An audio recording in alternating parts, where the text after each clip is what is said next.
ہم کریں گے ہر مظلوم کی حمایت۔ السلام علیکم، میں ہوں حورین فاطمہ اور آپ دیکھ رہے ہیں حمایتی نیوز HD چینل۔ نظر ڈالتے ہیں آج کی اہم خبروں پر۔ ملیر نوری SSP ملیر کی منشیات کے خلاف زیرو ٹالرنس پالیسی کے نتائج سامنے آنا شروع ہو گئے ہیں۔ SSP ملیر ڈاکٹر عبدالخالق منشیات زیرو ٹالرنس پالیسی پہ عمل پیرا ابتدا میں ہی منشیات فروشوں کی سرپرستی کرنے والے پولیس اہلکاروں سے آغاز کر دیا۔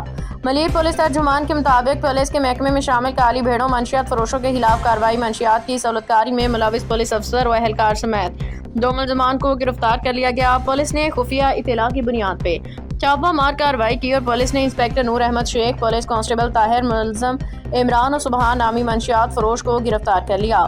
کارروائی کے دوران بھاری مقدار میں اعلیٰ کوالٹی کی منشیات برآمد ہوئی۔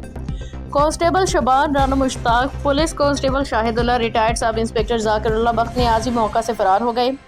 گرفتار پولیس افسران اہلکار منشیات فروشوں کی معاونت اور سہولت کاری میں ملوث تھے۔ اس موقع پہ ملیر کی سماجی سیاسی حلقوں میں پولیس کی اس کارروائی کو سراہا جا رہا ہے، جبکہ سماجی حلقوں کا کہنا ہے کہ جب تک منشیات فروشوں کی سرپرستی کرنے والے کسی بھی قسم کی طاقتور یا مضبوط ہاتھ کو نیست و نابود نہیں کیا جاتا، تب تک منشیات کا فروخت ختم ہونا تقریباً ناممکن ہے۔ جبکہ اس وقت بھی ملیر کے مختلف تھانوں میں منشیات سریعام فروخت ہو رہی ہے اور تقریباً ان کی سرپرستی بھی پولیس اہلکار و سیاسی لوگ کر رہے ہیں۔ یاد رہے گزشتہ روز بھی منشیات کی سہولت کاری میں ملوث SHO قائدآباد اور 2 اہلکاروں کو معطل کیا گیا تھا۔ باخبر رہیے ہر جگہ ہر وقت، جانیے ملکی و غیر ملکی حالات و واقعات یقین کے ساتھ۔